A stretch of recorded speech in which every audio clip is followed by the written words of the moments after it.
Millions of Brazilians are voting for new mayors and councillors in more than 5,300 cities and towns across the country.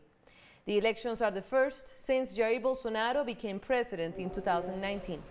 The results will be seen as a barometer for the populist leader's prospects in the 2022 presidential polls. Bolsonaro's far-right coalition heads into today's elections, battered by a surge in unemployment rates amid rejection to their handling of the coronavirus pandemic. Urban planning, environmental planning, health planning, education are decided at the local level. So, these local elections are very important, and will also influence the next presidential elections in 2022.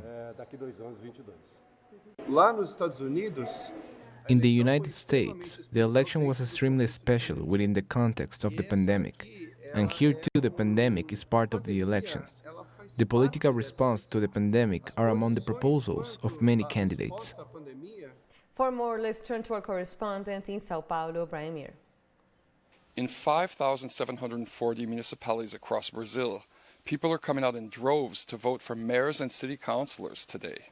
Early this morning, far-right President Jair Bolsonaro went out and cast his vote in the military-based neighborhood of Vila Militar in Rio de Janeiro, and in the industrial suburb of São Bernardo of São Paulo, former President Luiz Inácio Lula da Silva cast his vote. The expectations for today, according to the latest polls, are that the left are going to make moderate gains. O Valor, which is a conservative business newspaper, predicted that the PT party would gain an additional 150 mayor's offices today, whereas the candidates associated with far-right President Bolsonaro are doing very poorly. In São Paulo, evangelical pastor Celso Russomano lost 10 percentage points in the polls days after President Bolsonaro gave his support to him.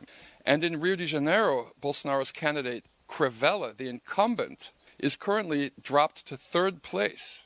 Both candidates apparently telling Bolsonaro to stop publicly supporting them because it was damaging their chances of winning the elections. Another thing that people are worried about today is that this election in itself is going to turn into a coronavirus super spreader event, as the death toll from the virus has been climbing. In the last 2 weeks, the number of deaths from coronavirus has proportionally increased by 15%.